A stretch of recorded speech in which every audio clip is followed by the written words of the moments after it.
姐姐，你怎么可以抄袭我的话呢？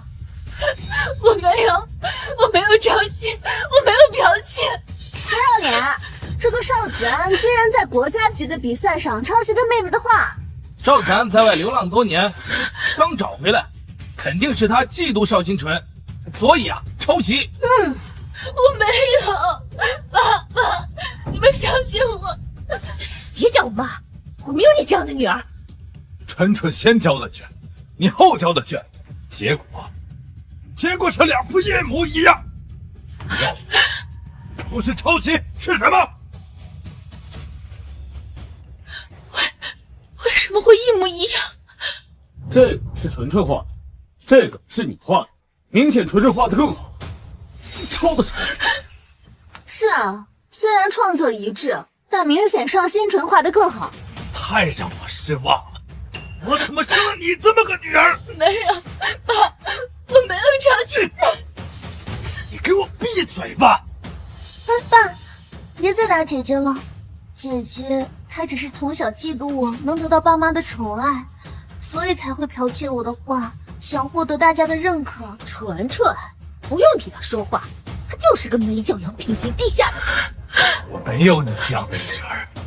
从今天起，你给我滚出邵家！我们走。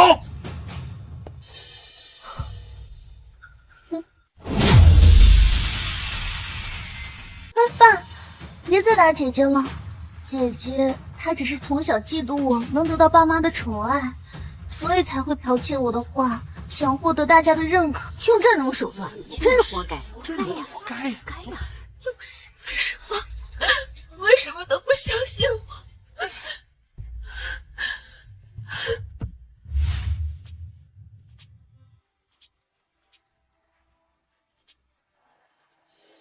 为什么我的家里人都不相信我？我活着还有什么意思？姐姐，我相信你啊。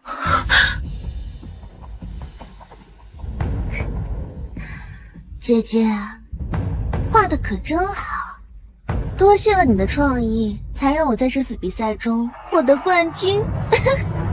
你为什么总能先我一步画出来？我就知道你会好奇我是怎么复制你的画的。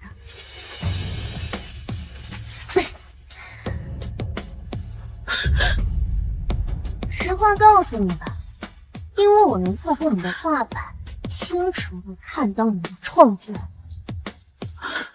透视？那为什么是我的画？因为我不许你回来抢走属于我的一切，哪怕你是爸妈的亲生女儿也不行。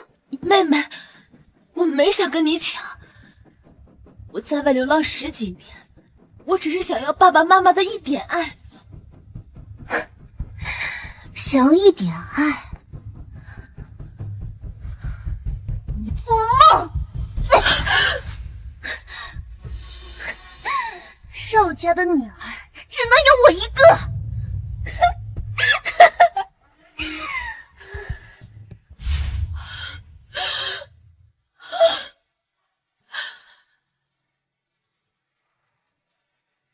真希望我当初没有红的是第一把枪。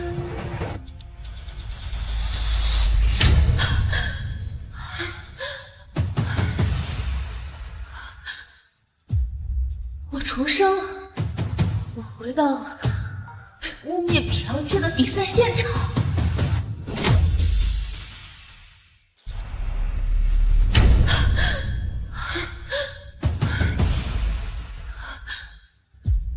我重生了，我回到了被污蔑剽窃的比赛现场。姐姐，姐姐，你怎么不说话呀？邵星辰，你不是能通过透视看得到我的创作，并提前模仿吗？好，那我今天就让你成为比赛最大的笑柄。姐姐，你到底怎么了？邵星辰，你别碰我！你干什么呢，邵子安？一点教养都没有。她可是你的妹妹。妈，你别怪姐姐，姐姐她只是刚回来，还不懂家里的规矩，你多包涵包涵，对吧，姐姐？邵子安，你是不是疯了？少子安，我还让你在赛场上照顾纯纯呢，你倒好，你倒打起你妹妹来了。我照顾她，凭什么？凭她有绘画天赋，凭她是我女儿，是我养在邵家多年的女儿。你是不是嫉妒纯纯？我嫉妒她，从小重金培养却没有成绩，我嫉妒她有副猪脑子吗？姐姐，你想要冠军，我可以让给你，你何必说话这么难听呢？他邵子安还想拿冠军，她一个乡野丫头，她懂画画？我不懂，她邵新纯就懂了。你什么意思啊？我什么意思？刚刚你大言不惭说把冠军给我，只怕是我闭着眼睛都比你这个只能靠家人才能获得比赛资格的关系户好。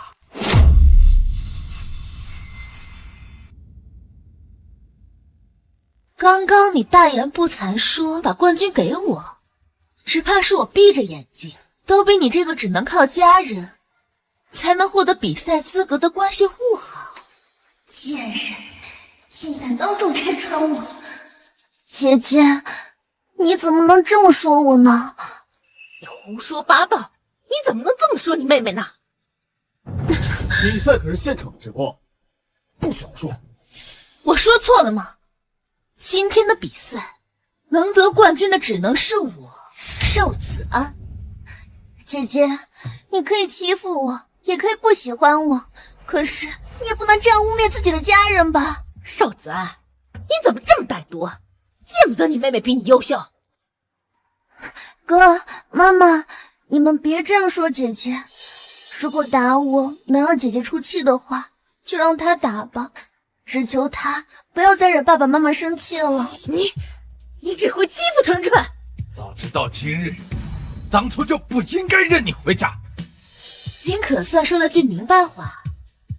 早知今日，上辈子我也不会因为亲人重复受辱。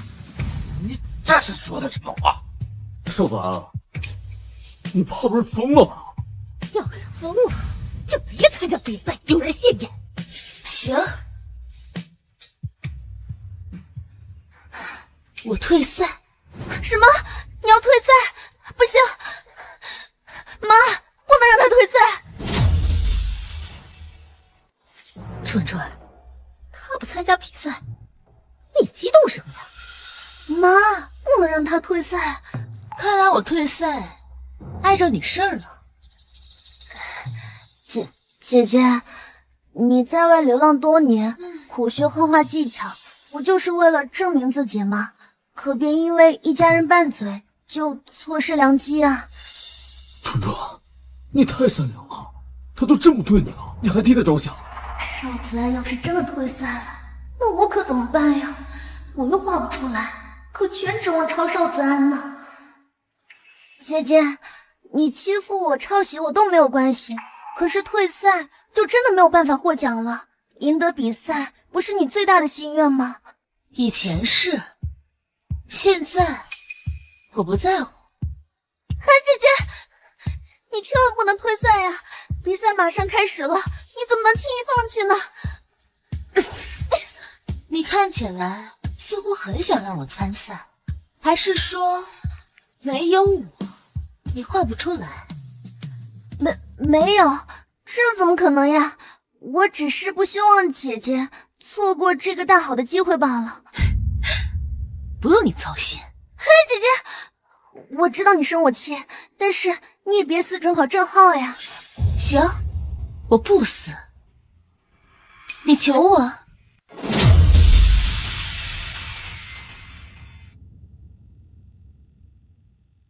我知道你生我气，但是你也别死准考正号呀。行，我不死。你求我。姐姐，没必要这样吧？一个人丢人现眼还不够吗？啊，你还要拉上纯纯？邵子安，哪有你这样的？姐姐参加比赛，还让妹妹求的。距离比赛开始还有5分钟，闲杂人等可以退场了。姐姐，我求你了。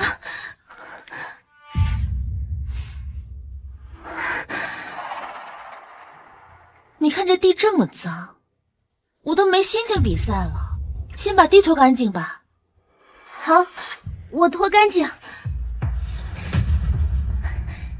少子安，你妹妹的手可是画画的手，你竟敢让她拖地啊你！我让她拖，我是想着叫保洁，谁想到她这么蠢。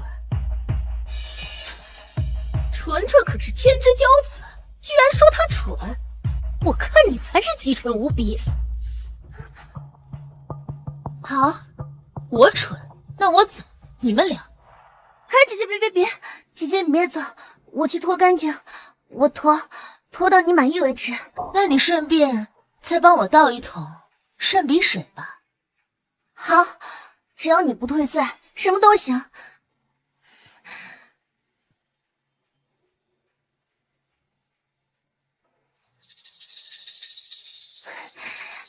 姐姐，这样可以吗？这桶刷了没？就倒水。好，我再去洗，洗到你满意为止。少子安，你能比就比，比不了就滚蛋，还在这使唤着纯纯了。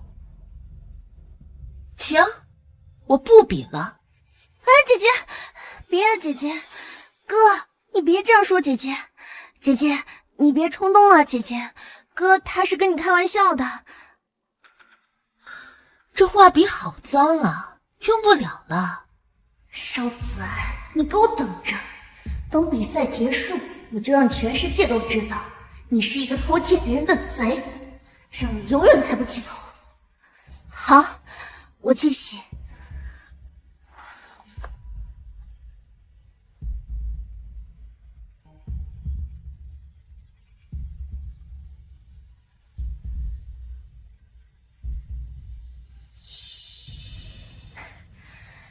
可以了吧，姐姐？比赛即将开始，参赛选手就位。行，可以开始比赛了。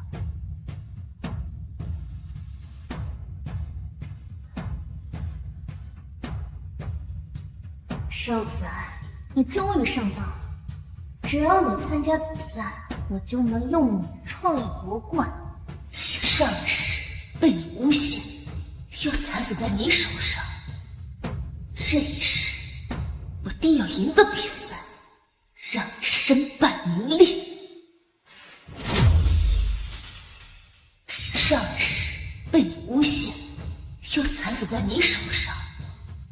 这一世，我定要赢得比赛，让你身败名裂。本次比赛以人物和风景为选题，各位选手选好题目自行发挥。还真是难以抉择呢。姐姐，你准备画什么呀？你管我呢？你要跟我画一样的。姐姐，我就是好奇而已。以姐姐这样的才华，能画出什么惊世之作呀？人物？好巧啊，姐姐，我也正打算画人物呢。不跟我选相同的选题是画不出来吗？狗皮膏药似的粘着我选一样的。姐姐，你怎么能这样说呢？我只是觉得优秀的人连想法都是一样的。好了，诸位选手，比赛正式开始，时间3个小时。现在正式的倒计时，选好题目，可以开始创作了。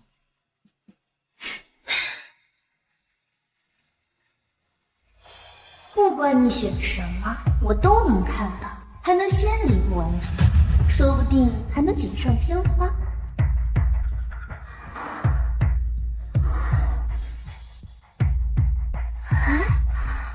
半天了，就写个名字。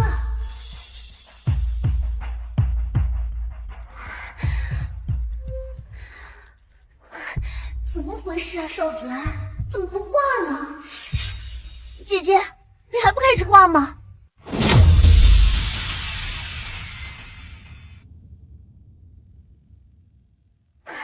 怎么回事啊，少子安，怎么不画呢？姐姐，你还不开始画吗？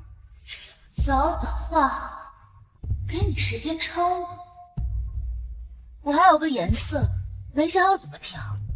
什么颜色啊，姐姐？我帮你调。肤色，我来帮你。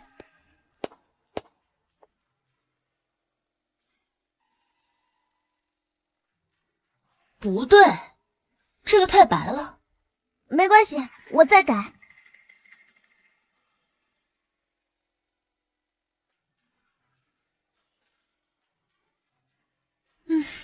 不行，这个太浅了。你到底想要什么颜色？我也没想好，但是肯定不是这么白。没事，那我再加深一点。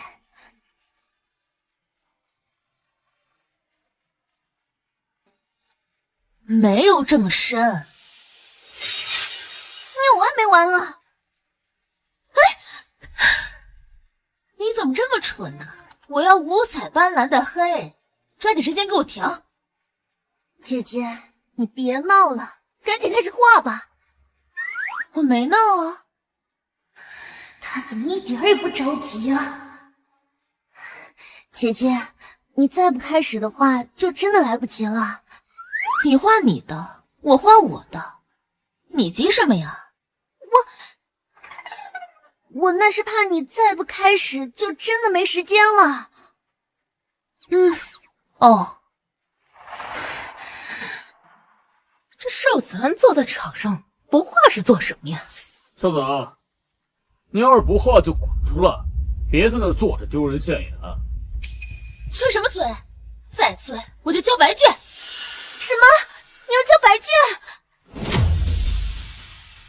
少子安，你要是不画就滚出来，别在那儿坐着丢人现眼。催什么催？再催我就交白卷。什么？你要交白卷？姐姐，我的意思是，如果你真的交白卷的话，那爸爸又会嫌弃你丢人了。没关系，你努力给少家长长脸，加油。少子安，你到底画不画？着什么急啊？邵新纯不也没动笔呢？说你一句还顶三句，你妹妹不画那是在构思啊。我也在构思。姐姐，你就别跟我置气了，赶紧画吧。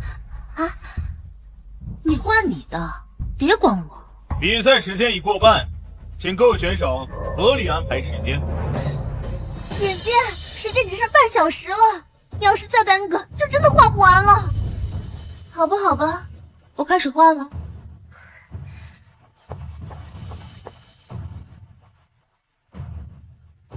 邵星辰，这下你可要好好找。太好了，邵子安终于不得不画，一会儿我就坐实他抄袭的丑闻，让他身败名裂。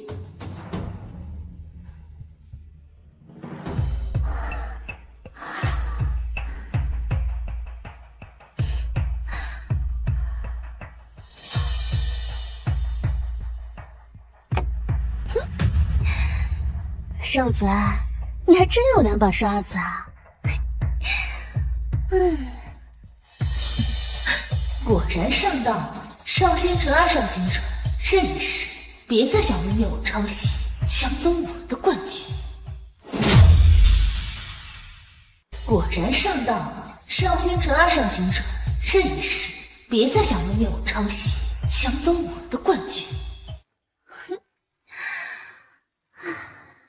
邵子安，我先你一步画完，看你拿什么和我比。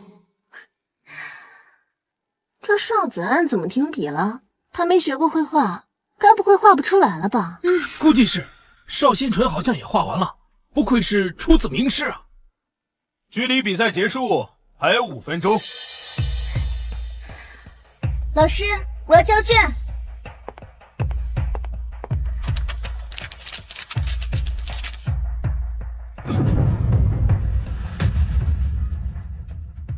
我从业30年，第一次看到如此的画作，你居然能够画出这么高水平的画作，既有艺术的想象，又有写实的意境，有创意，更有意义啊！太妙了！谢谢老师。不愧是纯纯，比邵子安那丫头强太多了。纯纯画的真好啊！姐姐，我画完了，你的呢？你画你的，少管我。哈，姐姐，难怪你一直遮遮掩掩，原来你在抄袭我。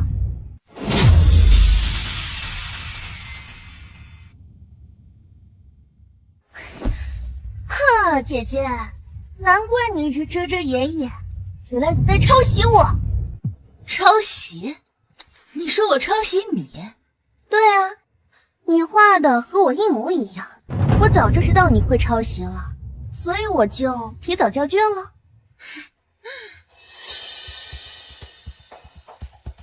果然一模一样。少伞，你还没画完，怎么解释啊？解释？我解释什么？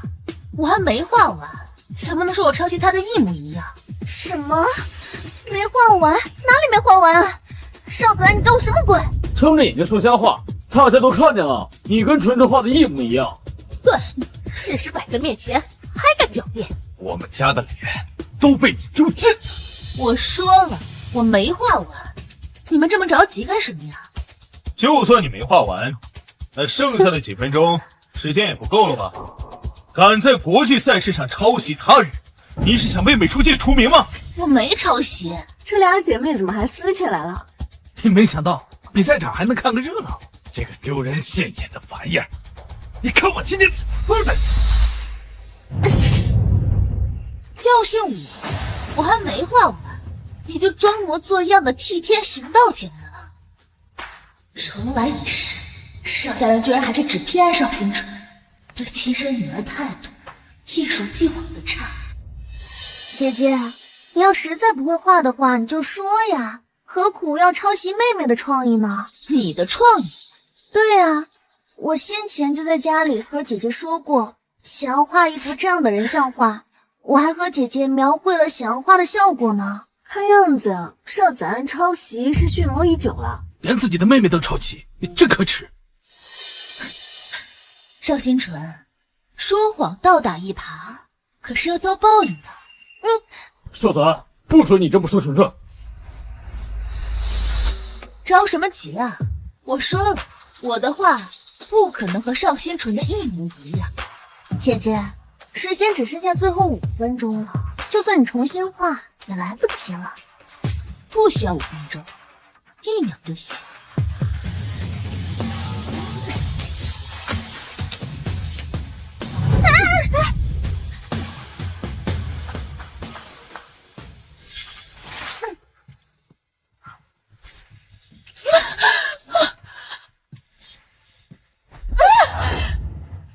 若能重来一世，我必定不会再为了得到家人的认可，懦弱忍让。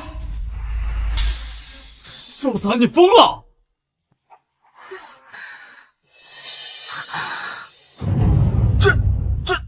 这怎么可能？邵子安的画风变了，神迹，这简直是神迹啊！这就是我要向大家展示的画作。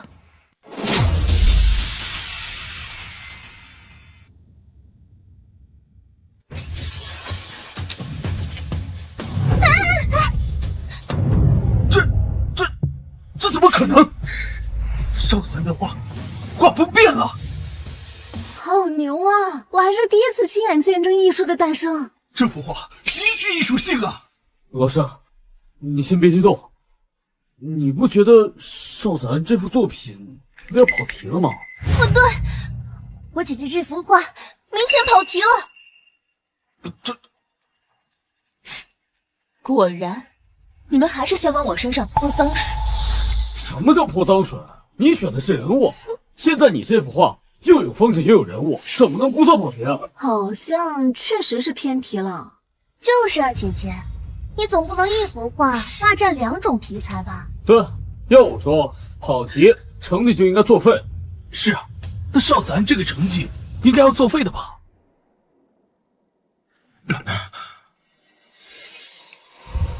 理论上来说，跑题确实是0分。不过这幅画其他地方都很好，一时间我也不知道怎么确定这幅画是张会长出的题目。等他看完之后再下定论。张会长，你是说美术协会的那个画坛巨匠张大师吗？那既然是张大师出的题，那要求更加严格了。这成绩啊，肯定不作数的。重来一世，能否翻身，就看我能否通过这幅画征服那位以严苛闻名的张会长。我绝不可能跑题。画得好啊！这谁画的？这是邵家千金的，柯会长。这幅画明显跑题了。哦，没有跑题。其实我在设置人物和风景2个选题的时候，就暗设了隐藏选题。一个优秀的画家，一定是动静结合，风景加人，就是这次的隐藏选题。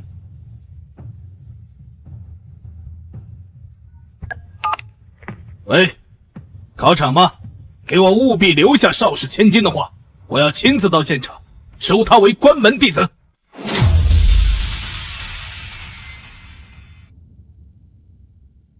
重来一世，能否翻身，就看我能否通过这幅画征服那位以严苛闻名的张会长。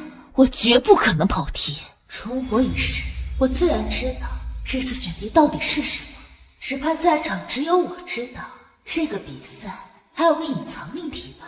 姐姐，主要是我之前听说这位张会长极其的严格，最讨厌有人违规了。是，这幅画虽然是佳作，但是明显是偏离了题目的要求啊。老师，您放心，我有信心，让张会长一定喜欢这幅画。呸！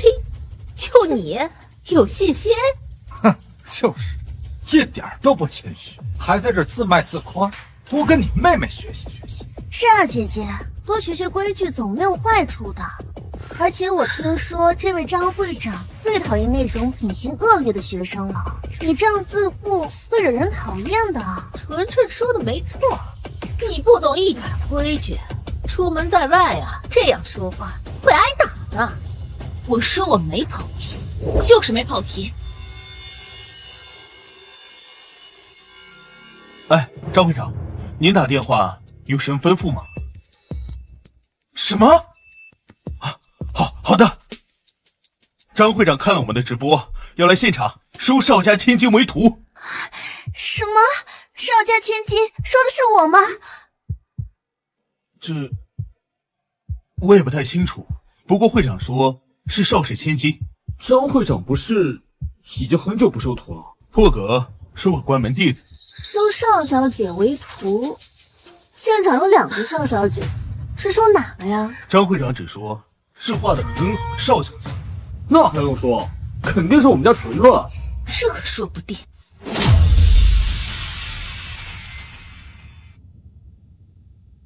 张会长看了我们的直播，要来现场收邵家千金为徒。现场有2个邵小姐，是收哪个呀？那还用说，肯定是我们家纯乐。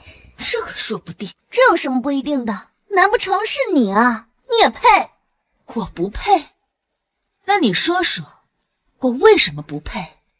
哼，老师，我从小就学画画，我的父母为我的艺术事业倾注了很多心血，我从小就师从名家。姐姐可从来没有学过画画。不会吧？邵子涵真没学过绘画吗？哎呀，姐姐，对不起啊，都怪我，是我说漏嘴了。我确实没学过，没回邵家之前，我在外流浪10几年，饭都吃不饱，哪有功夫学画画？好了，先不说这些了。这幅画确实有可能偏题了。张会长说了，要收邵氏千金。老师，纯纯也是我们邵氏的千金，张会长啊，收的千金就是我们纯纯啊。这倒也是，真是天助我也！你跑题了，这关门弟子的殊荣正是我的。妈，都是邵家的女儿，你为什么只向着她？死丫头，说什么呢？还不是你什么都要跟你妹妹抢？就是，包括这次比赛也是，我看你就是在家偷偷练级，想过来跟纯纯抢。我抢的什么了？我在外流浪10几年，是他抢走了我的人生。我又不是你一个人的哥哥，纯纯那么优秀，而且是跟我从小一起长大的，我就是喜欢她，怎么了？可我也是你的亲妹妹。什么亲不亲的？纯纯啊，陪在我们身边10几年，你呀，就是在外边不学无术的野丫头。邵子安，你心儿怎么就那么小呢？怎么就容不下你妹妹呢？我心眼小，在这个家里，我做什么都是错的，邵新纯做什么都是对的。早知今日，又为何要把我找回来呢？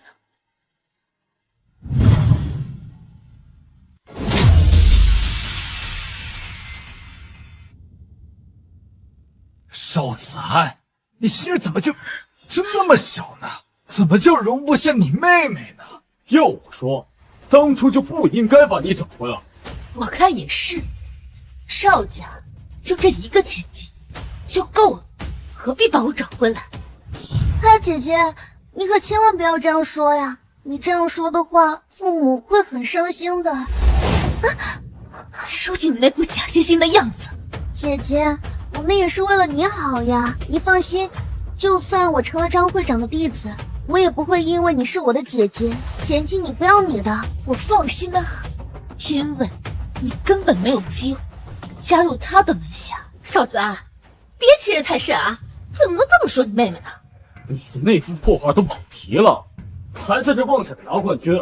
你要是没睡醒，就去回家补觉去，别真的是做梦。冠军也只能是纯纯的。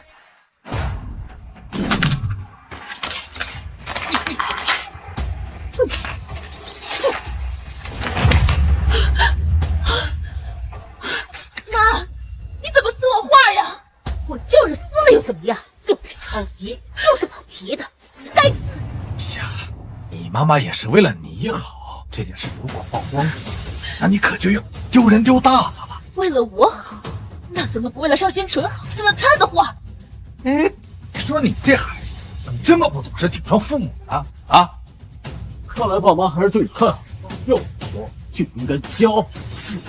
好，对我太好，这份好，你们谁爱要谁要。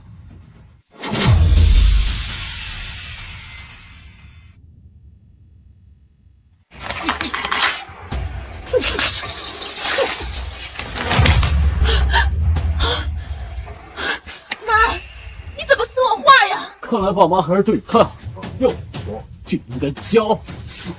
好，对我太好，这份好，你们谁爱要谁要。姐姐，你可千万不能这么说呀！你要是这样说的话，真的会被赶出邵家的。要不然这样吧，我替你向爸妈求求情，爸妈原谅你了，你就能继续回到邵家做大小姐了。你没事吧？我一个亲闺女回自己家，需要一个外人帮忙。纯纯，可别听他瞎说，你可是爸爸妈妈的心肝宝贝儿，他才是个外人。好好好，亲女儿是外人，你们邵家真是好笑。少子安，你少在这抽风，想断亲是吧？我替邵家感谢你。既然想跟我们邵家断绝关系，那以后就不用再回来了。邵子安，这么大人，可别说话不算话，前边说完，后边又反悔啊！我反悔什么？我不会反悔。有你们这样的家人，在邵家的每一秒，我都觉得无比恶心。爸妈，你们也别拦着他。我宣布，从今天开始，我只有纯纯一个妹妹。我也只有纯纯一个女儿。我们邵家就只有纯纯一个千金。对，这要想和邵家断绝关系啊，你要和纯纯道歉。我们纯纯啊，可不能不明不白的受这份委屈。不搞臭我，你们是不会罢休。现在也污蔑我抄袭，因为你就是抄袭了，敢做不敢当是吗？你们说是就是，那我还说邵新纯抄袭的我呢？脑子有病啊，就去看。纯纯在那边作画，怎么可能看到你的画？这谁说的准？差点被他猜中了。姐姐，你别是中邪了吧？不可理喻。张会长到。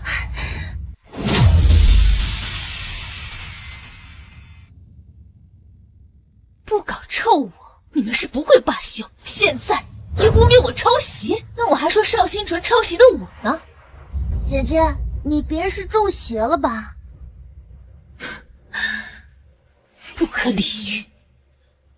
张会长到！张会长，我等翘首以盼，您终于到了呀！张会长，您不是要收一位关门弟子吗？这2位就是邵家千金啊！行了，先把画拿给我看看吧。张会长，您好。会长，这位他就是邵氏集团的董事长啊！小女的画儿，想请您过过目。你就是邵氏千金？是的，张会长，我就是邵星纯，这是我刚才参赛时做的画。不错。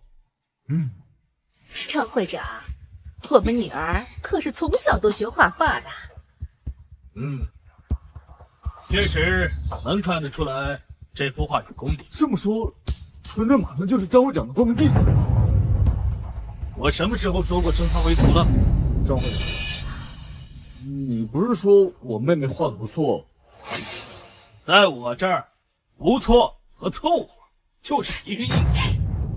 张会长，您这什么意思啊？你会不会说人话？我要找的不是这幅画。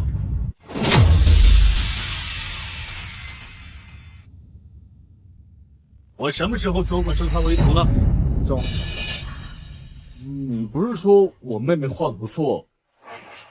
在我这儿，不错和凑合就是一个意思。这有什么问题啊？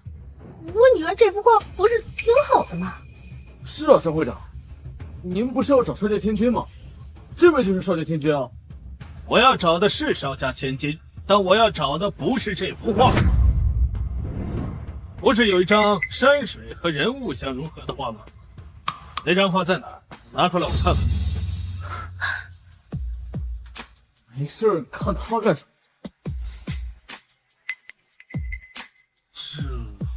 不就是一幅画吗？找出来这么难吗？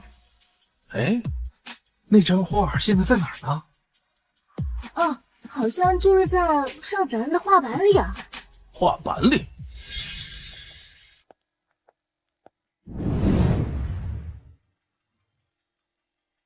你就是邵子安？我是。能看看你的画吗？很抱歉，您可能看不了这幅画了。作为一名画师，对自己的画一点信心都没吗？因为我的家人刚刚把我这幅画撕毁了。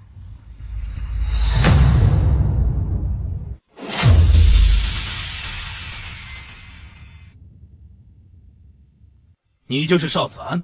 我是。能看看你的画吗？很抱歉，您可能看不了这幅画了，因为我的家人刚刚把我这幅画撕毁了。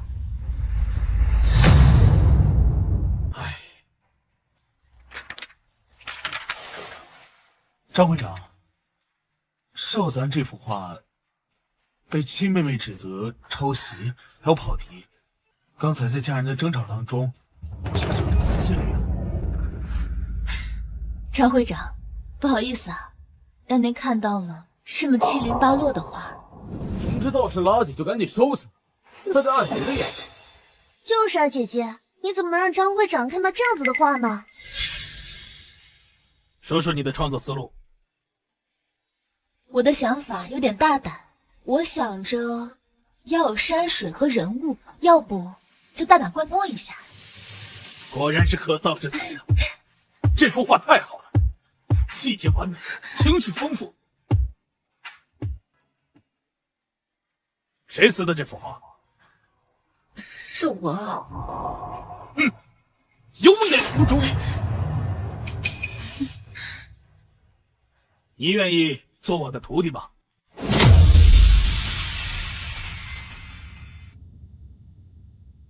果然是可造之材呀！这幅画太好了，细节完美，情绪丰富。你愿意做我的徒弟吗？什么？我很愿意。哈哈哈哈！好，还不改口叫师傅？好的，师傅。会长，刚才这画一直没给您看，是因为在场的各位，大家都觉得这幅画它跑题了呀。是啊，这个画和题目要求明显不符啊。跑题？我当时说的题目是什么？您再复述一遍。以人物和风景为选题，所以哪里跑题了？人物也在，风景也有，而且两者融合的恰到好处。这样的话，这幅画倒是完全按照题目要求画的呀。不仅按要求做出来了，而且做得非常的好。可是张会长，他这幅画还抄袭了呀！是啊，张会长，你看，这是我妹妹画的，是明显她抄出来的。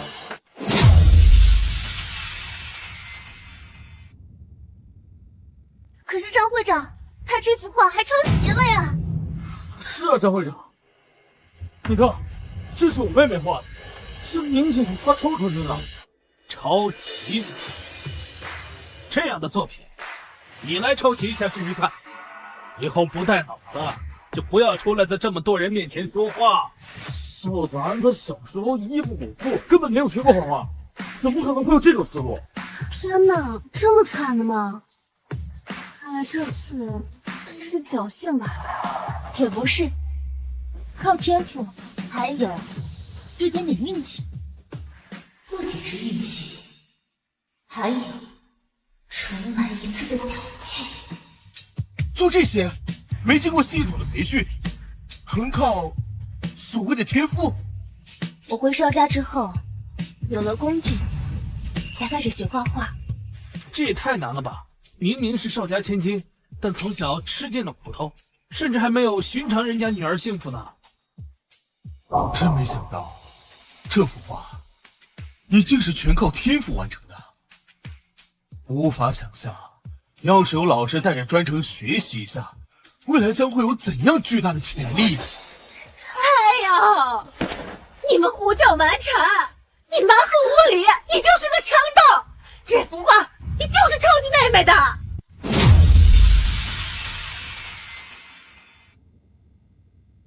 你们胡搅蛮缠，你蛮横无理，你就是个强盗！这幅画你就是抄你妹妹的！我再说一遍，我没抄袭，谁抄袭，谁全家遭雷劈！你听不懂人话吗？还躺在地上耍无赖干什么？赶紧起来啊！妈，快起来！姐姐，你怎么可以说出这样的话？爸妈平时对你这么好，你居然拿他们的生命起誓！我敢说，是因为我没抄袭。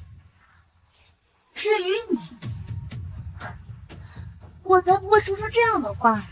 正好今天张会长也在，姐姐心里要是实在不舒服的话，就打我呀！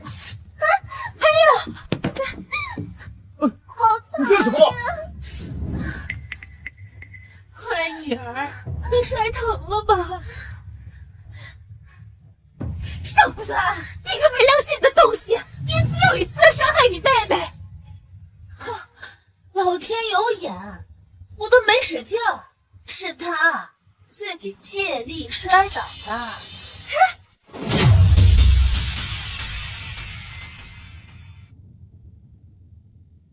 姐姐心里要是实在不舒服的话，就打我呀！你干什么？瘦子，你个没良心的东西，一次又一次的伤害你妹妹！我都没使劲儿，是他自己借力摔倒的。还无学纯纯啊！你妈菩萨般的心肠，怎么生了你这么恶毒的女儿？我还没说你瞎了眼，你说我恶毒？天底下我就没有见过你这样的父亲。你给我闭嘴！张会长在这儿，听见你这么忤逆不当的话，肯定会叫保安把你赶出去。算了哥，姐姐，都怪我，刚才是我自己不小心摔倒的。你总算说句人话呀！所以这件事情我可以不要你道歉，但是你抢我画的事必须道歉。画是我的，我抢你什么呀？姐姐，你抢走父母的宠爱，哥哥的关心，我念你回家不止，这些我都可以不和你计较。可是你又抢走我的创意，又抢走张会长的徒弟之位。再说一遍，我没抢。你喊什么？像个蠢人怎么办？就是，还不行。行行，画儿是我创作的，我是爹妈生的，我抢你什么了？有你这样颠倒黑白的能力，你怎么不用在调色上？少子安，你怎么这样小肚鸡肠？就算是你的，又能怎么样？这给你妹妹又如何？我小肚鸡肠，你怎么不把你儿子让给别人呀？刚刚还说让我和少家断绝关系，不要后悔，现在又说她是我的妹妹，难道说你们看到我拜入张大师的门下，想靠近我吧？哈哈哈哈！好徒弟，直性子，我喜欢。下周有个画展，你要是有时间，到时候跟为师一块去作画去。谢谢，乐意之极。咱们师徒之间就不必这么客气。我突然来战了，又是关门弟子，又是联合办画展，他真正一飞冲天了。不行，我不允许。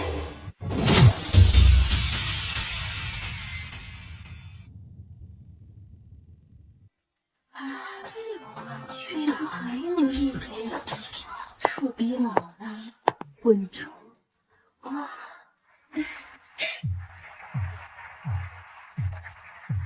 感谢诸位前来参展，我是邵子安。这幅画是我和我师父共同完成的，今日在这里首展，请各位自由参观。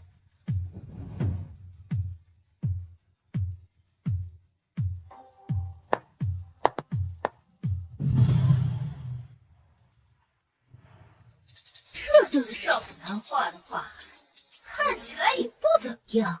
是啊，怎么看怎么缺乏美感。你知道什么？这可是邵子安的首展。首展？那也是，他之前也没画过画，可不就是首展吗？什么？他之前没画过画？就是，邵子安整天在家的机会，还抄袭我妹妹的创作。但他可是张会长的学生。唉，谁知道他们之间有什么不正当的关系啊？那怎么会在这里演出啊？这可是国家最顶尖的画展。可不是嘛，多少人学了10-20年都还没机会来呢。他凭什么能把画挂在这场画展最好的位置上？不公平！他先是在比赛上窃取了我的创意，然后呢，又巧舌如簧的让张会长说他做了徒弟。谁知道他现在又用了什么下作手段，才获得现在的资源啊？真下作，下作。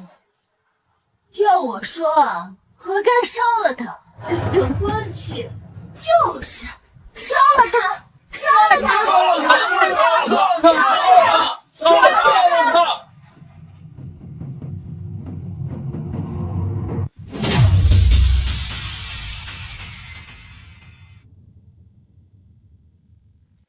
哎，哥哥，别这样，就算他不好，咱们也不能破坏他呀。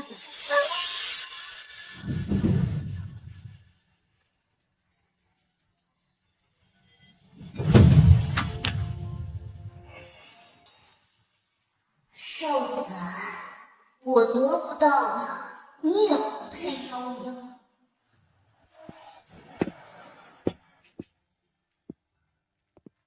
师傅，您来了。是啊，我这次特意交代了布展的人，把咱们第一次合作的画放在最中间的位置。位置确实很好，观画的人挺多的呢。好，那咱们一块儿进去看看。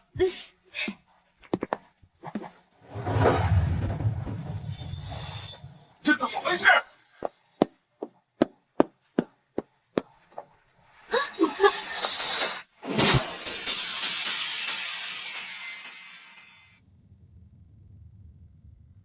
哎，哥哥，别这样，就算它不好，咱们也不能破坏它呀。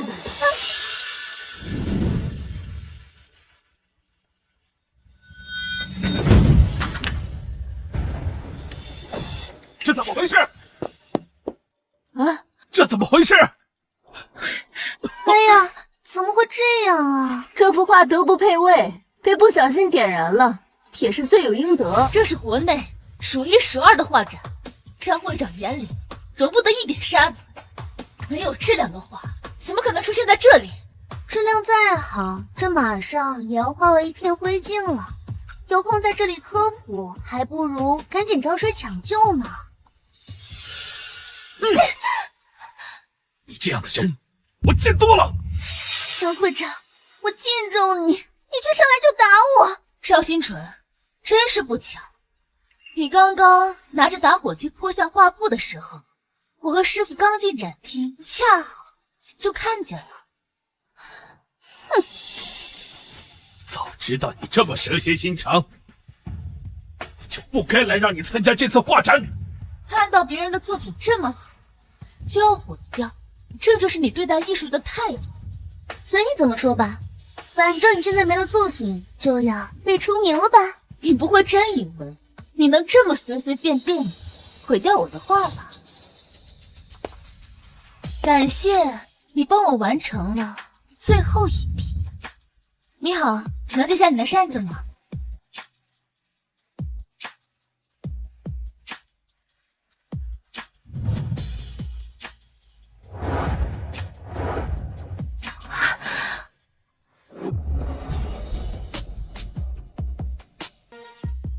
邵新纯，像你这样没有敬畏之心，根本不懂艺术的魅力。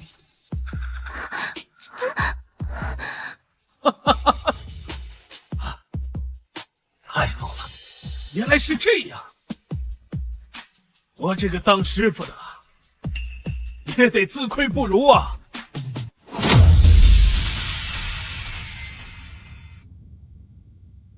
感谢你帮我完成了最后一笔。你好，能借下你的扇子吗？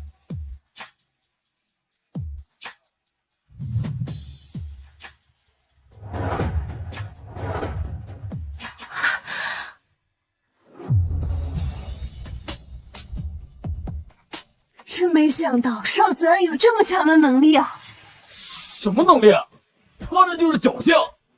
就是这么简单的竹子，我上小学就会画了。赵新纯，你到现在还在嘴硬，你根本不懂艺术。赵新纯呐，邵新纯，我看你这心一点都不纯。哎，师傅，你还别说，这邵家起名字确实有意思。是吗？怎么说？你看啊，这邵新纯，心不纯。哎，你再看这邵文，五大三粗，五力之拉嘛，没什么文墨，更没什么文化。还真是啊，瞧这一家人起名起的，真是缺什么叫什么。少子安，少在这胡说八道。就是啊，姐姐，你别再开玩笑了。赵新纯，我不开玩笑，难道一脸严肃的带你进警察局吗？你胡说什么？这多大点事儿你就要送进警察局啊？纯纯他也不是故意的。犯了错不道歉，还说是无心之失。我看你这个当哥哥的，把妹妹可宠坏了。师傅，您别生气，这邵家的家风啊，一贯如此。我看，我们还是跟警察说吧。抱紧。少子子安，画展结束，立马给我回家！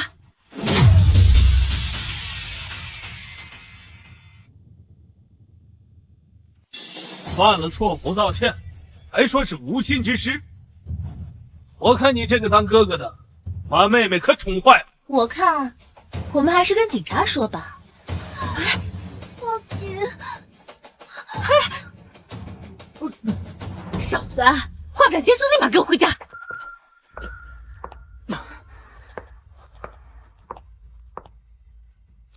爸，你看少子安那个贱人，把纯纯气成什么样了？这又是怎么回事啊？你们不是去看画展了吗？这到底是怎么了啊？还不是因为那个少子安故意针对纯纯，害得纯纯晕倒。那你们不是胡闹吗？晕了还不赶紧送医院啊？这耽误了病情怎么办？爸，我没事的，我休息休息就好了，不用去医院。肯定是被少子安气的，一下血压上来了，然后就晕了。纯纯，你可把妈妈吓坏了，要是有什么不舒服，赶紧给妈妈说啊。放心吧，妈，我没事的，我只要休息休息就好了。少子安那个女人回来，我一定要跟她算账。行了，孙妈，赶紧拿杯热牛奶过来，让二小姐喝了。好的，先生。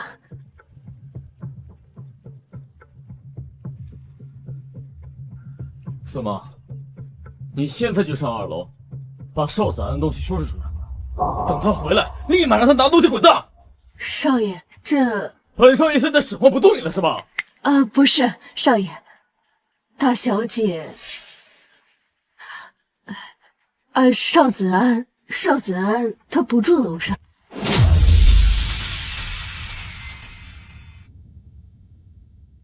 孙妈，你现在就上2楼，把少子安的东西收拾出来，等他回来，立马让他拿东西滚蛋。少爷，大小姐，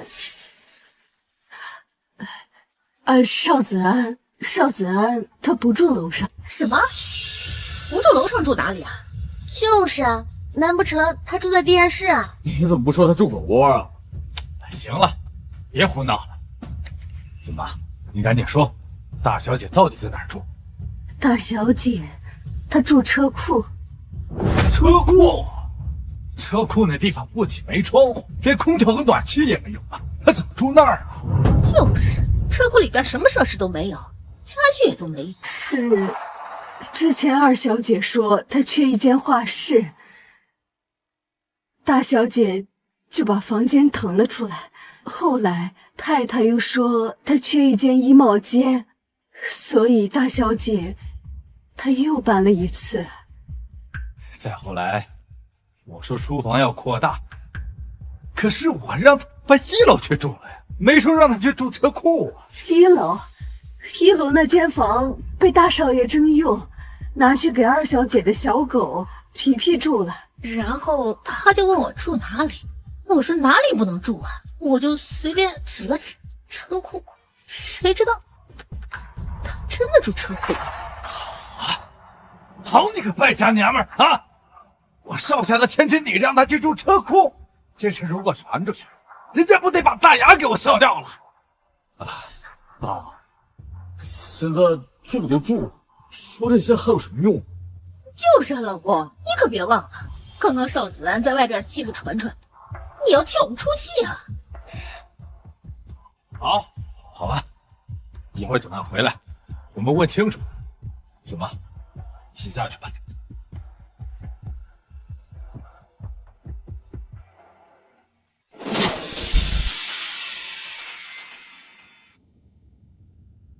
你可别忘了，刚刚少子安在外边欺负纯纯，你要替我们出气啊！好吧，一会儿等他回来，我们问清楚。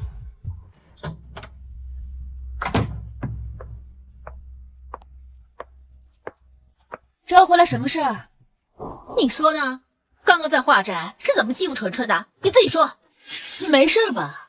谁叫他难堪了？好啊，少子安，本来你妈说你在外面欺负你妹妹，我还不相信。你这不挺相信的吗？说不准你小女儿回来说几句，不就已经认定了吗？我是让你跟纯纯道歉呐。姐姐，别喊我姐姐，我和邵家没关系。我怎么生了你这么个不孝的女儿？我……您要生气，不妨问问您的小女儿，今天到底受了什么委屈啊？春春，你说，今天邵子安是怎么欺负你的？爸，姐姐说我没有她优秀，还说我的名字起得不好，说我心不纯。你心是真不纯。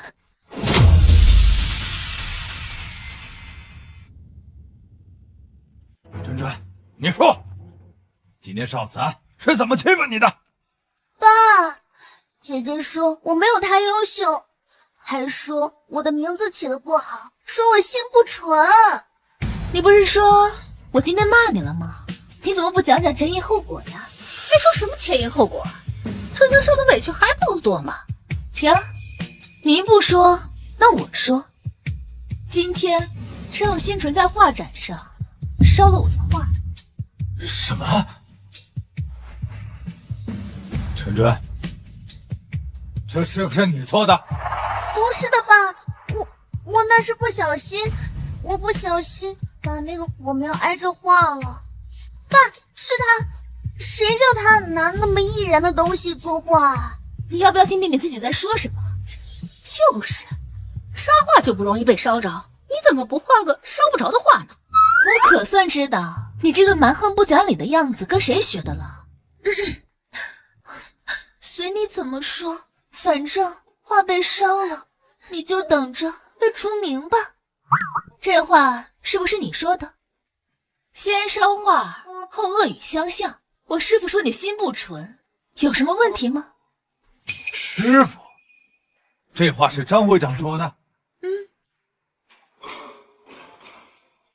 不对呀，纯纯又不抽烟，他拿什么烧你的画？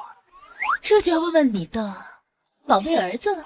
邵家少爷对艺术一概不懂，抽烟喝酒倒是样样精通啊。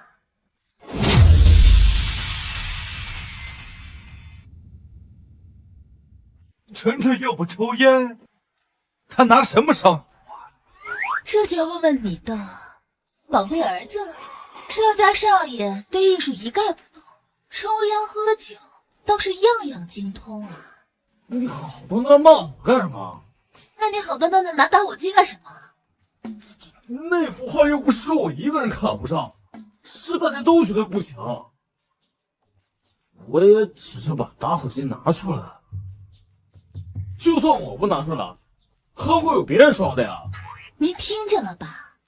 邵家少爷递工具，邵家小姐行动，邵家夫人助纣为虐，3个人合起伙来欺负我一个外人。少儿，这是不是真的？说！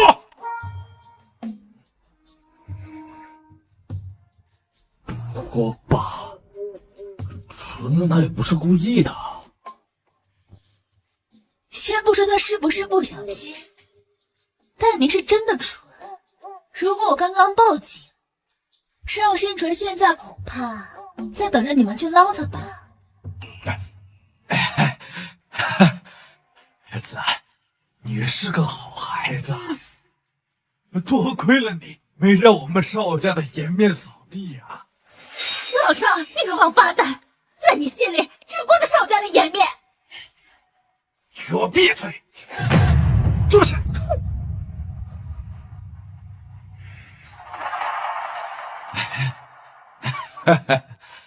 子安，好孩子，你放心，爸爸会补偿你的。从今天起，以后我给你双倍的生活费。不是你笑什么？爸给你脸了是吧？我笑是因为我觉得你们都好笑。不是你不相信是吧？你放心，我说到做到，2倍不够，我给你3倍。您就算给100倍，也无济于事啊。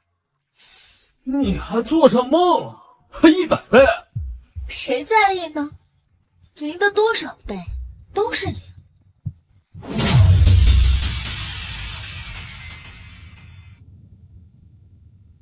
爸爸会补偿你的。从今天起，以后我给你双倍的生活费。不是你笑什么？爸给你脸了是吧？你放心，我说到做到。2倍不够，我给你3倍。您就算给100倍，也无济于事啊。零的多少倍都是零。0？少子，你少在这装可怜啊！你进少家这么多年，少家哪一次没给你生活费？是啊，我和纯纯每个月都会有20万的零花钱，逢年过节还会有更大的红包。你没有？说到这里，就让我想起来回到邵家的那一年。爸爸妈妈，谢谢你们。那今年生日我就和同学出去过了。好，哎呀，我们纯纯呐也长大喽。新的1岁，老爸祝你天天开心。谢谢爸爸。好了，纯纯，你赶紧去啊，庆祝庆祝。哎，我昨天都给孙妈交代过了啊，那个大红包就已经放到你的床头柜上了。好。哎呀，爸，你就别啰嗦了。纯纯一大早起来就看到了。过生日还有红包啊？是啊，姐姐，这是我们邵家的传统，每年过生日，爸妈都会发压岁钱庆生的。没错，而且是年龄越大，红包越大。我今年就拿10多万呢。10万块，那得用多大的红包装啊？土包子，肯定是支票啊！谁往红包里面装现金？这小子，子安，你这不是刚回来1个多月吗？没关系，等你过生日啊，妈妈也给你包个大红包。妈妈，我生日在前天，已经过了啊，过了吗？那明年妈妈一定记得。主要是你刚回来家，妈妈有点不习惯呢。后来，别说第2年，甚至至今，我都没有见过我的生日红包。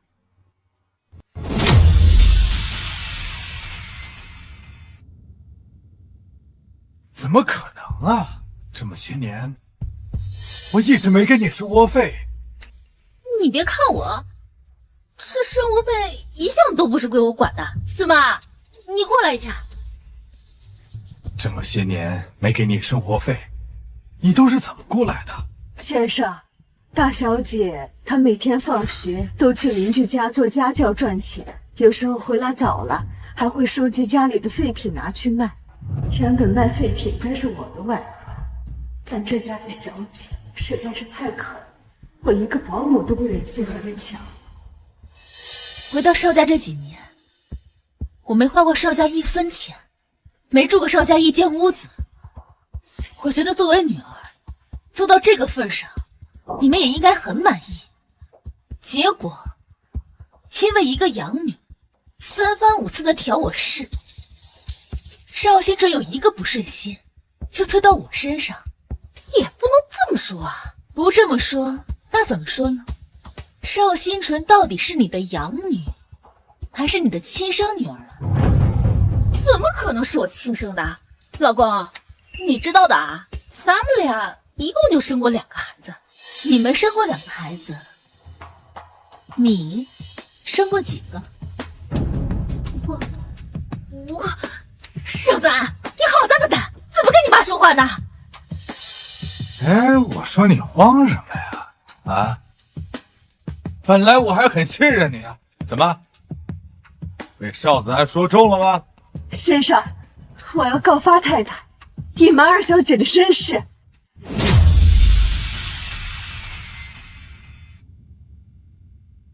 先生，我要告发太太，隐瞒2小姐的身世。什么？2小姐什么身世？2小姐是太太和其他男人生的。孙妈，饭可以乱吃，你话不可以乱说。少爷，我不敢撒谎。你还记不记得小时候，有一年放暑假，太太把你送到夏令营，好几个月都没回家。子妈，你是家里的老人，我信得过你。说。先生，我不敢扯谎。我在邵家20多年，勤勤恳恳，本本分分。孙妈，太太，你就是再威胁我，我也必须说出实情。真是没想到，还能遇上一出好戏。先生，二小姐是太太亲生的，有一年您出国做生意，整整1年都没有回来。等我回来之后，你就告诉我说，你实在无法忍受少子安走失的痛苦，你就去领养半岁的女儿回来。你出国没多久，太太的肚子逐渐大了起来，没过几个月，她就回娘家住了好多天，再回来时就带着二小姐回来。起初我也不敢相信，就在前不久，我听到太太和别人打电话说起这事儿。你这个贱人！不，这一定不是真的，你在骗人！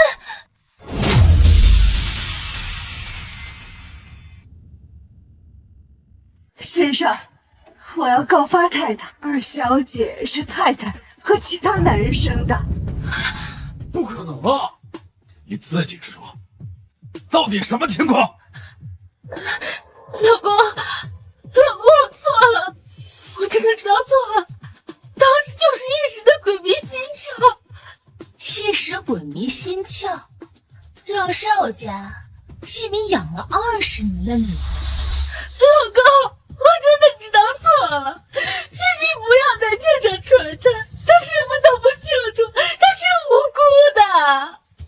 还上演着母女情深啊！我老婆跟别人生的女儿，让我白疼了20年，你现在还让我原谅你？他对纯纯这么好，你说他是不是更喜欢邵新纯的爹呀？说，那个野男人是谁？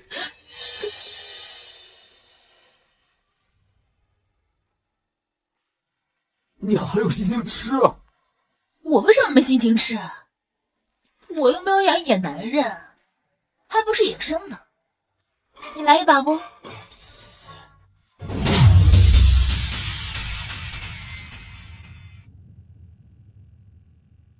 我老婆跟别人生的女儿，让我白疼了20年，你现在还让我原谅你？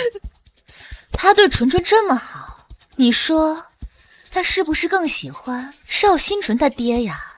不，爸爸，这一定不是真的，我是邵家的养女，才不是妈妈和野男人生的孩子呢。我不是你爸，你别叫我爸。爸，事情还没调查清楚，先别着急下结论嘛。是啊，好，那就等事情调查清楚。如果查出来他真是你亲生的，你们母女俩就要从我邵家给我滚蛋！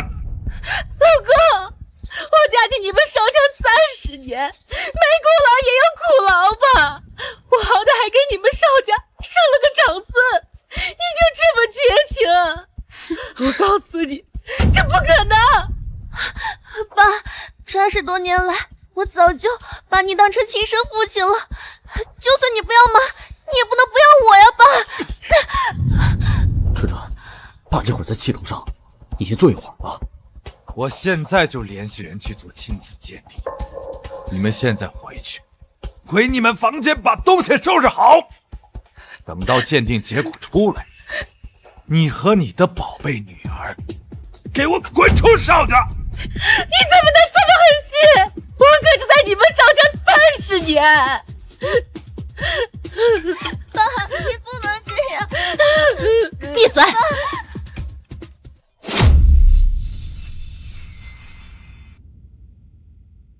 等到鉴定结果出来，你和你的宝贝女儿，给我滚出邵家！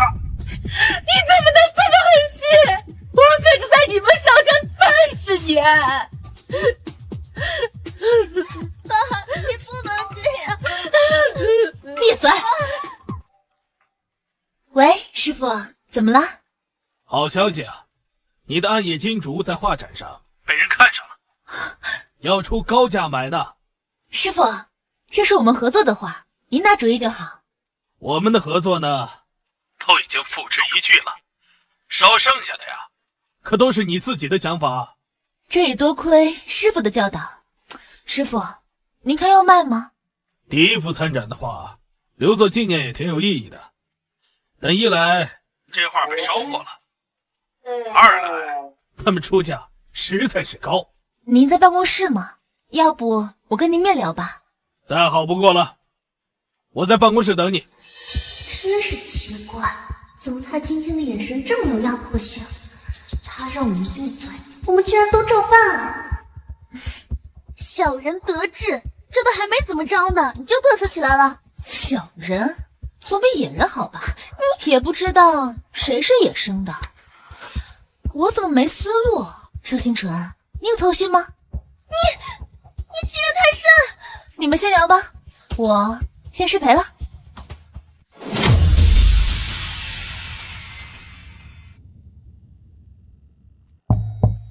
邢进，师傅，子安，你来的挺快啊。我挂了电话就马不停蹄赶来了，画是什么情况？劳烦你展开说说。有个年轻人要买你的画，展馆的人说他不卖，不过呢，他却一直要争取一下。年轻人？可我也不认识什么能出高价买这幅画的年轻人啊。对方出价200万，对一个画家来说，第一次参展的画能卖这个价钱，实在是难得呀。200万，是挺高的了。就是因为对方出价太多，我实在无法拒绝，这不，就特意给你叫过来了。师傅，这个价格没有犹豫的，卖吧。行，我马上跟他联系。好。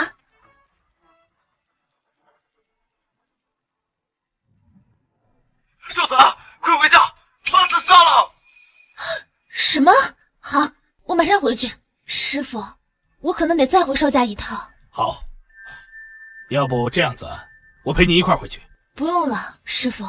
小姑娘好不容易找到了家，回来没享几天福，就遇到了这样的情况，哎，真是可怜呐。这样，我安排人送你回去。行，谢谢师傅。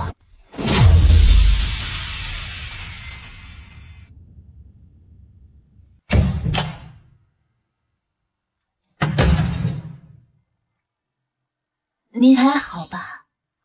哎，子安，你回来了。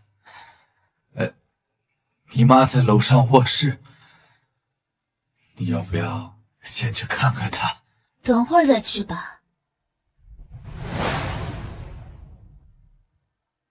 自从我上次回家之后，我就发现您看重的只有邵家和邵家在外的面子。亲生女儿被养女欺负，被偏心，您不在乎，您只担心我会不会在外丢脸。我对邵新纯好，只是我感觉他能够在比赛上获奖，能给我们邵家争光啊！但你也没想过，我也很优秀，我也能获奖，我也能被认可，也能让你脸上有光。你是想让我说我错了？你早就无药可救了。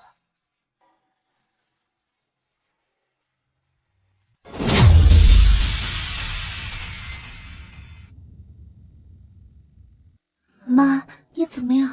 哎，你不是说他死了吗？怎么诈尸了？吓死我了！我跟你说的是人上吊，没说人没了。也是，他也不会真把自己弄死。邵子安，妈都已经这样了，你还说难听的话刺激她，你什么居心啊？怎么了？允许你天天说谎，不允许我说句真话了？叫你回来是干嘛的？能不能说说你的大小姐脾气？干嘛？看热闹啊！不然你以为我来干嘛？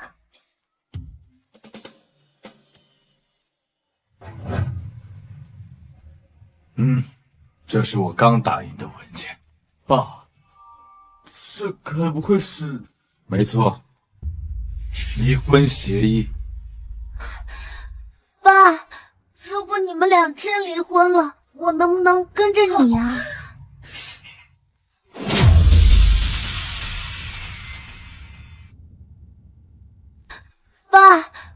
果你们俩真离婚了，我能不能跟着你啊？春春，你怎么能这么对妈妈？我不离婚，我生是邵家的人，就算是死，也要埋进邵家的坟。一家子恶人，你是不是觉得有我没我都不会影响你在邵家当少爷的身份？做错事得接受惩罚，这是你的因，这是你的果。好了，签了吧。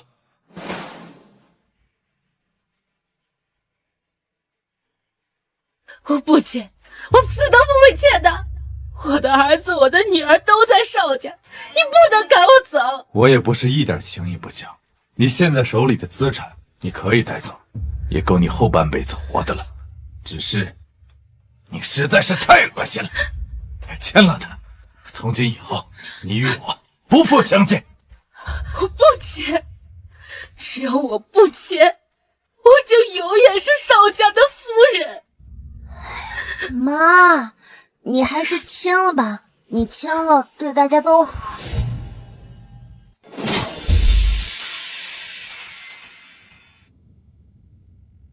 我不签，我死都不会签的。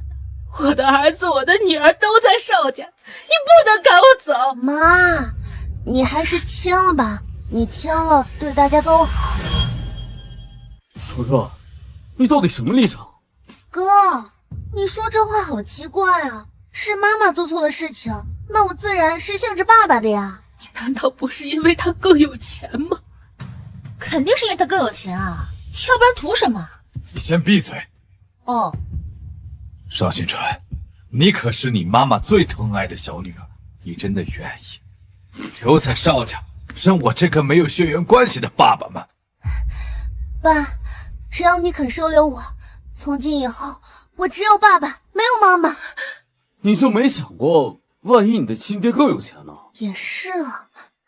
妈，我的亲生爸爸是谁啊？是，哎，别急，要是你的亲爹真比邵家有钱，你还回邵家吗？切，那你这不是废话吗？我亲爹要是更有钱啊，那我肯定立马去找他。你不是也一样吗？要不然你回邵家干什么？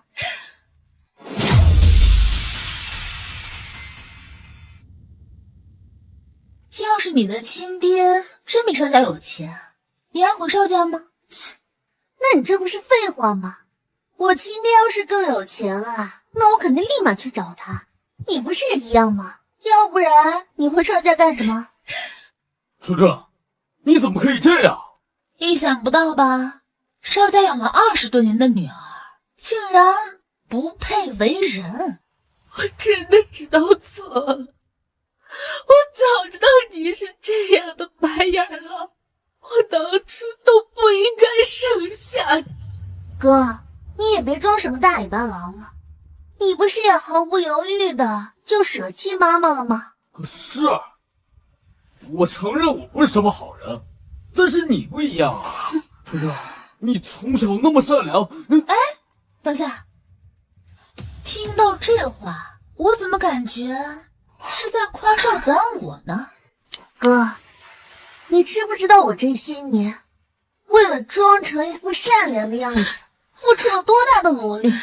你这么多年都是装的。没错，我就是装的。邵子安住车库是我一手安排的，哦，还有他比赛也是我诬陷他抄袭的，还有画展上那幅画也是我烧的。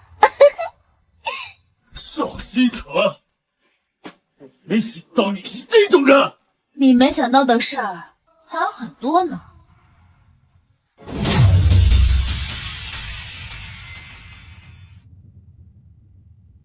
邵子安住车库是我一手安排的，哦，还有他比赛也是我诬陷他抄袭的，还有画展上那幅画也是我烧的。邵新纯，我没想到你是这样的人。还有更多你想不到的呢。哼，竟被一个装可怜的贱人骗了20多年了，我们父子还真是蠢到家了。既然说到这里，那我再补充一下，你接着说。自从我回邵家之后，我可从没欺负过邵新纯，什么图他的画了，在学校欺负他了，天地良心，这都是邵新纯为了倒晦气，倒打一耙污蔑我的。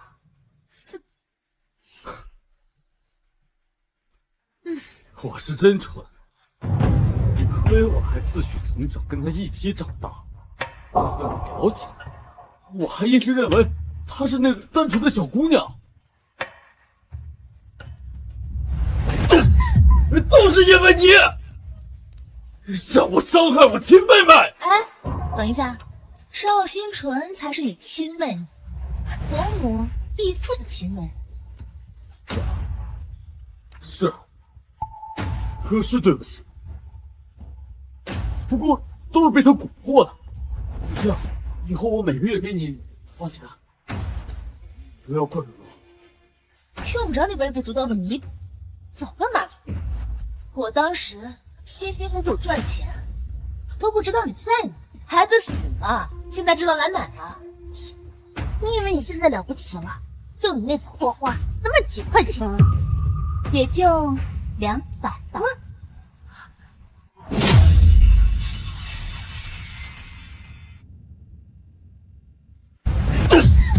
都是因为你，让我伤害我亲妹妹。哎，等一下，邵新纯才是你亲妹妹，伯母义父的亲妹妹。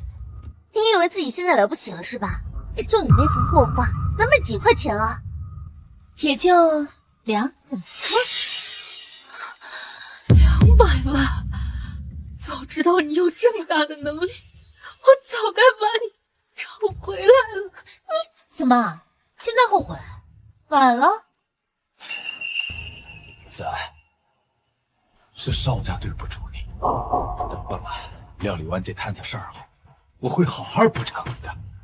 不用了，我最需要你们的时候已经过去了。小时候我就在想，别人都有家，我没有。当时就在想，我的爸爸妈妈怎么还不来找我？我在大街上捡瓶子卖废品，寒冬腊月，我冻得发抖。好心人把我送到了福利院。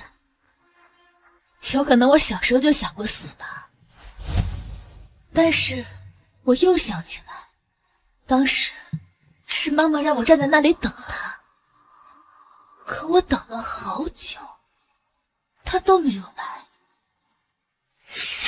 你是说，你走着的时候是跟妈妈在一起啊？我是看着妈妈出门，偷摸跟出去的。我看着妈妈跟一个男人抱在一起，她发现我惊慌失措，告诉我让我在原地等她。结果下了好大的雨。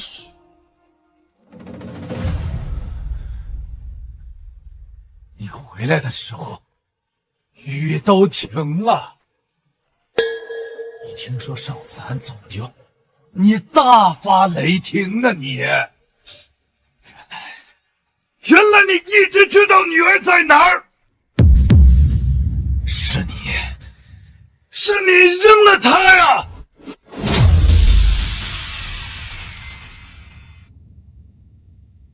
我看着妈妈跟一个男人抱在一起，她发现我惊慌失措，告诉我让我在原地等她。结果下了好大的雨。原来你一直知道女儿在哪儿，是你扔了她呀！是啊，是他撞破了我的好事。我原本就是想惩罚他一下，让他在原地多待一会儿。没想到我再去找他的时候，他已经走丢了。我记得你好像是3天后才出去找人。他还要赶丢。你爸爸才会心灰意冷，抛下这个家去国外打工，我才能顺利的生下纯纯。贱人，贱人！早知如此，刚才就应该让你吊死。今天这婚必失礼，签了他。你休想！不签是吧？好，我现在就赶走邵新春。还有邵文，明年你不用去公司上班了，你所有的股份全部收回，看，全部停掉。不要，我签。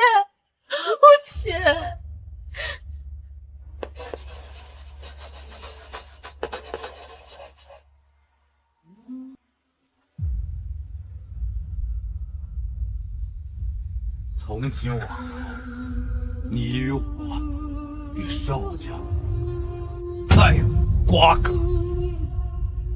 爸，那我……别叫我爸爸，我不是你爸爸，你和你妈妈一样，离我越远越好。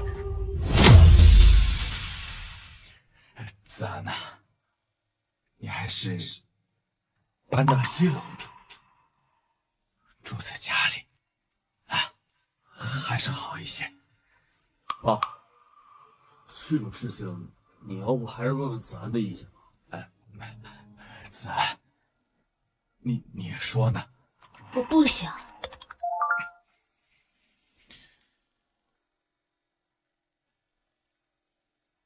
太好了，我师父说我的画获奖了。凭什么你还是邵家的女儿？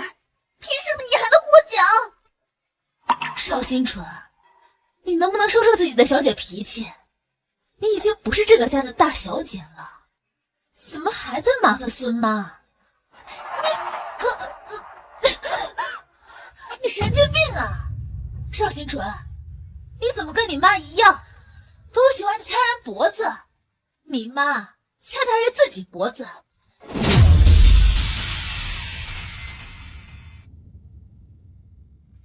邵新纯，你能不能收收自己的小姐脾气？你已经不是这个家的大小姐了。你神经病啊！邵新纯，你怎么跟你妈一样，都喜欢掐人脖子？你妈掐的还是自己。我师父可能还要在直播宣传一下，我先下去看一下。走啊，咱们一起啊。邵新纯，你就不要去了，留在房间跟你妈妈收拾东西，收拾完也不要打招呼，直接走。我们再也不想见到你们。爸，你太残忍了！今天的直播呢，我要给大家分享2个好消息。第一，我新收的小徒弟邵子安的画，今天获奖了。哈哈哈。第二，我要退休了，计划呢，让邵子安接任美术协会会长的位置。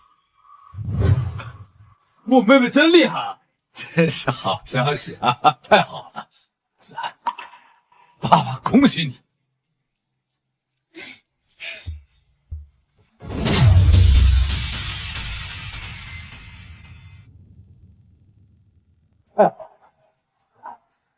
爸爸恭喜你。欢呼什么呀？又不是当选总统了，一个破会长至于吗？小人得志。纯纯，要是让你扳倒邵子安，你有多大的把握？要是让我逮到那个，我一定让他生不如死，有事不得翻身。那就放手去做，我们重新搬回来这里。真的吗，妈？当然是真的。你想，邵家就这么一个亲戚，他要是出事儿了，还去哪儿找一个女儿？到时候我就会是邵家唯一的亲戚。妈，还得是你啊！那就抓紧时间吧。万一那个邵子安一步登天，平步青云，我们都没有机会了。妈，你放心吧，我已经想到办法了。这一次，我一定让邵子安誓不得翻身。妈，我们真的要搬走吗？你那个便宜店容不下我们，还好我之前购置了一套小公寓。公寓？那咱们俩住那100多平的公寓够住吗？你就先忍忍吧，等你抢回邵家千金的位置，咱们还有享不尽的荣华富贵。只要我把这张图 PS 一下，主人公换成邵子安和张会长，那邵子安继任会长就继任不了了。发送成功。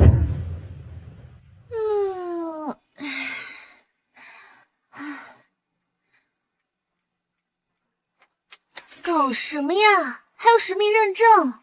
这样的话，我这不一下子就暴露了吗？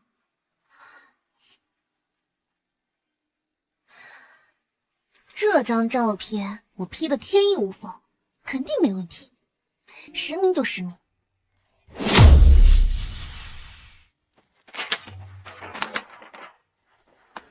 子安呐，有人举报，这，哎呀，举报什么？我真是不敢相信，这世界上怎么会有这么恶毒的人？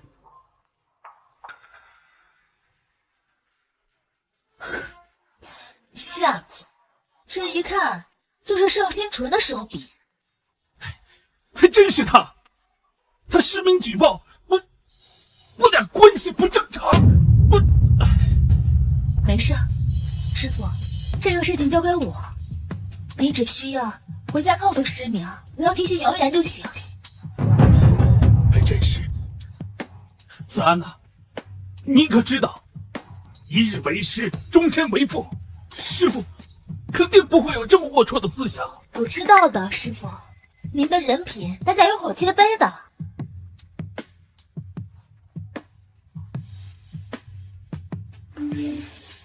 好了，复原出来了。这么快，太好了！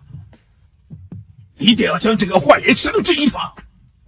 你说这邵新纯真是蠢，竟然还用自己和其他男人的照片。太好了，一定要将这个坏人绳之以法。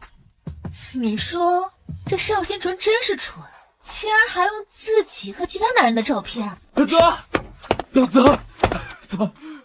你慢点儿，把气喘匀再说。哎呀，出事儿了！邵新纯造谣你跟张会长有一腿，已经把照片发网上了。哦，不是，你能不能上点心啊？小邵啊，不用这么激动，没出协会已经发表了声明了。那就好。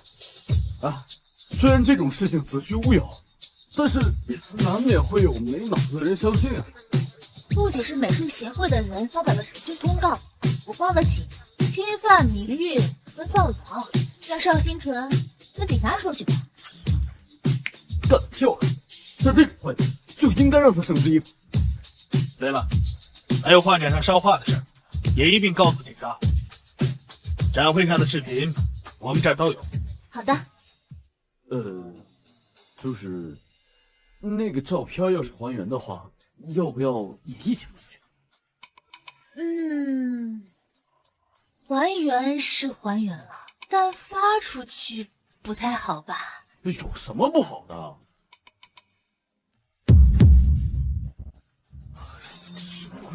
太可怕了！幸亏这个人被邵家除名了。